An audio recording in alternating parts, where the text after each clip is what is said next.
It's the real news. I'm Aaron Mate.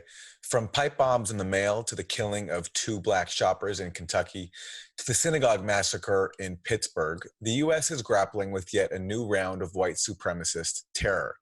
But in the aftermath of these incidents, and just days before the midterms, President Trump is ramping up the nativism and xenophobia that has stoked white supremacists.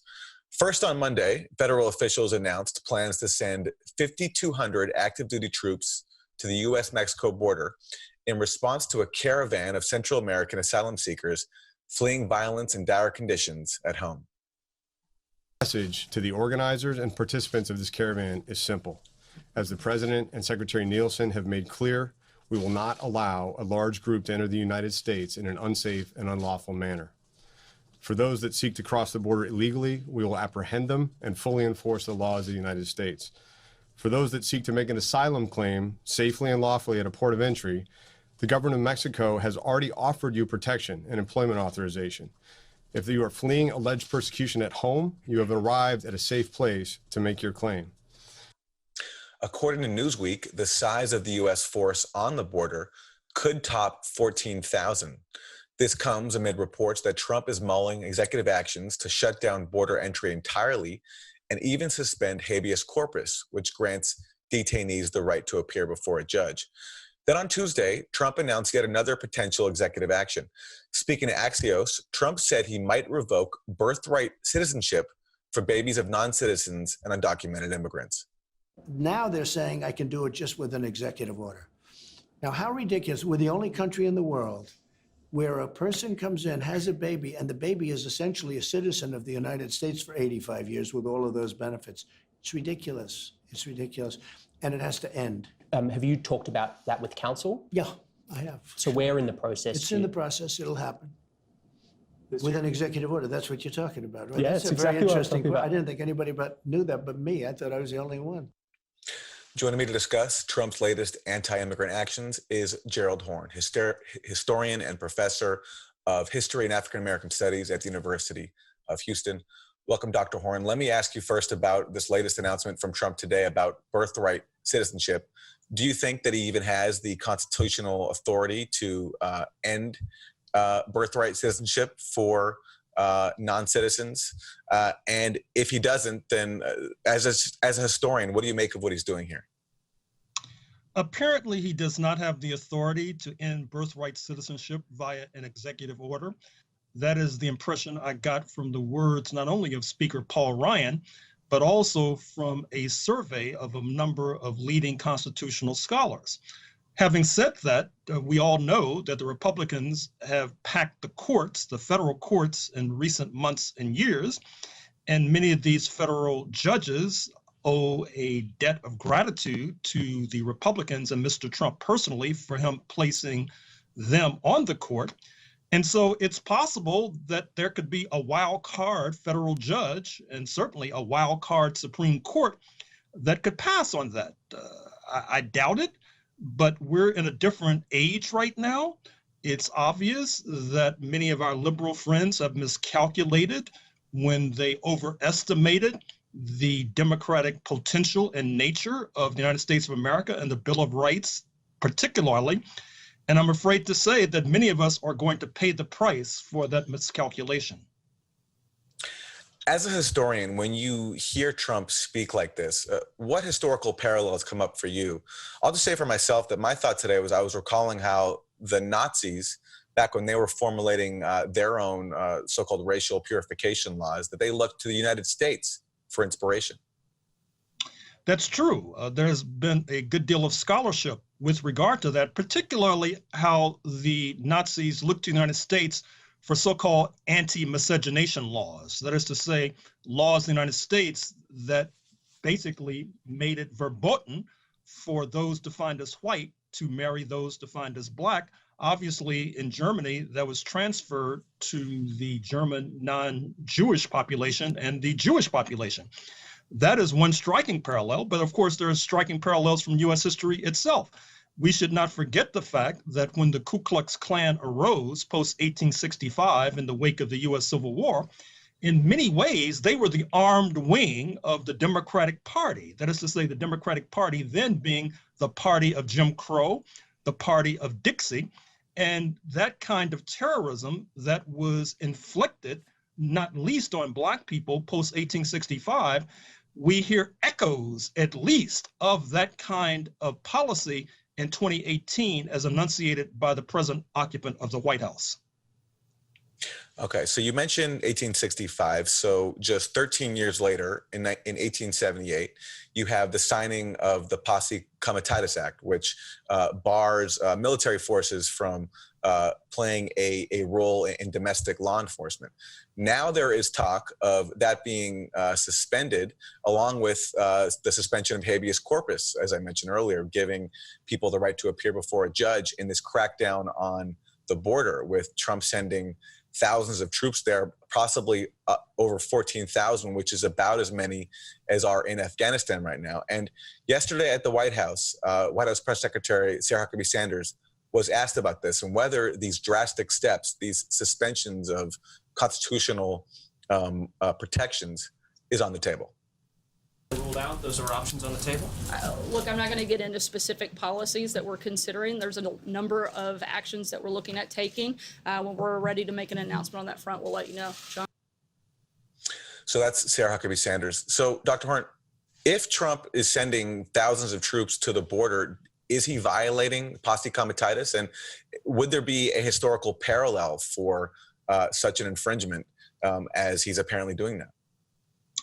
Well, once again, I'd have to give a similar response to as I gave to the previous question. That is to say that there is an argument that he is in violation of the law, but there is a counter argument that if he goes before the so-called right judge, that will not matter. It reminds me of what Trump's lawyer, Roy Cohn, the late Roy Cohn, the anti-communist fixer and colleague of Senator Joe McCarthy, once said. When he went into court, he didn't want to know what the law is. He wanted to know who the judge is. And I think that that's the kind of philosophy that you see taking place with regard to Mr. Trump's actions. Secondly, this removal or threat to remove habeas corpus is particularly dangerous. That is a long-standing writ that goes back to England hundreds of years ago, which allows a prisoner improperly detained to go before a judge and be released. That suggests that there will be a mass roundup of some sort where people will not be able to go to a federal judge to be released. And then thirdly, I think you have to look at the fact or the possibility that what Mr. Trump is saying is a desperate electoral gambit. That is to say, the midterm elections are taking place on Tuesday. There are polls that suggest that the Republicans will lose the House.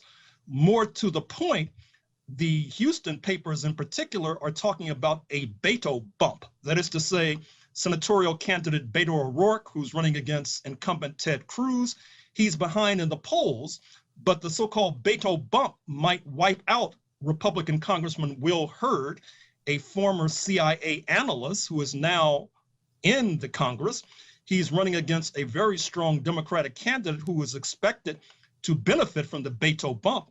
And it's possible that Mr. Trump is trying to prevent other Beto bumps by ginning up the right-wing base, particularly in southern Texas. So in terms of these threats to all these basic rights, now there is growing fear that this is not just being done to target undocumented people, but this is also part of a process that wants to gin up fear in order to justify cracking down on dissent, on progressives at home, working people, to crush strikes. And I'm wondering, in this context, to what extent is the historical crackdown on working people, the crushing of unions, a huge theme, especially in the 20th century, how has that contributed to what we're seeing today, and actually to the appeal and the power of white supremacy across the country? Well, I couldn't have asked a better question myself. One of the things I've been stressing in recent days, months, and indeed years is that you cannot underestimate the potency of the Red Scare, which not least routed progressive labor. I oftentimes cite the case of Harry Bridges, the leader of West Coast Longshore, who led the San Francisco General Strike of 1934, happened to be born in Melbourne, Australia, and therefore it led to repeated efforts not only to deport him, but to weaken his progressive leadership. The union, the International Longshore and Warehousemen's Union, had to spend a pretty penny out of its treasury in order to keep their leader from being deported. I could also cite the case of Ferdinand Smith, a Black Jamaican who was number 2 in the National Maritime Union, who actually was deported in the early 1950s, which led to the demolishing virtually of the National Maritime Union, which he led, turning ships into floating slums. That also led to a devastation of political education, which has been particularly harmful to the working class, particularly, I would say, those working class voters who were seduced and traduced into voting for Mr. Trump in places like Pennsylvania, Michigan, Wisconsin, etc. And it created an overall atmosphere of backwardness whereby the class question was downgraded, which inevitably led like a seesaw to the rising of ultra right-wing white nationalism, which you just saw manifested in Pittsburgh, not least. I want to go to a clip of some of the xenophobia and chauvinism that has been stoked by the media, because it's not just Trump, it's also his allies on Fox News especially. So I want to go to Lou Dobbs speaking recently on his show on the Fox Business Network. Fear is, to be clear, the fear is that some of them are radical Islamist terrorists that have intermingled with this group of Central Americans. The further fear is that many of the, so many of these migrants from Central America, frankly, are radical left-wingers. That's right. Their leaders are left-wing party members, for crying out loud, out of Honduras. This is and no one's other than the president at this point. I keep expecting to hear Chuck Schumer and Nancy Pelosi express their concern for America, but with a caravan that seems to be doubling every few days in size, they have said nothing. So that's Lou Dobbs speaking on the Fox Business Channel about the migrant caravan comprised of hundreds of people fleeing violence and persecution in Central America. Dr. Horne, as we wrap, where do you rate this moment right now in history in terms of the level of white supremacy and chauvinism we're seeing being mainstreamed across the country? And if you have any comments on what Lou Dobbs said there, and especially about the role that stoking fear of immigrants has played in a historical context. Well, obviously, Lou Dobbs is introducing a canard when he's speaking about so-called Middle Easterners who are part of this caravan of hope, which is making its way through Mexico as we speak. I find it also striking that the speaker in waiting, Kevin McCarthy, has demonized Jewish billionaires such as George Soros, Michael Bloomberg, Tom Steyer, who's leading the struggle to impeach Mr. Trump, and deleted his tweet demonizing them, but the stain still remains. Note as well that the New York Times just reported this morning that a leading executive of Campbell's Soup Company was recently ousted because he singled out George Soros as financing this caravan that's heading north. That is to say, like Kevin McCarthy helping to whip up the kind of anti-Semitism that you saw recently manifested in Pittsburgh.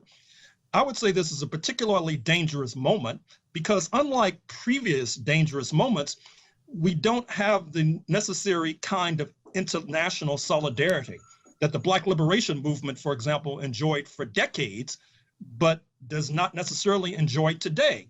That means that the ultra right-wing white nationalists have wind in their sails as a result, and our climb as a result will be uphill, I'm afraid.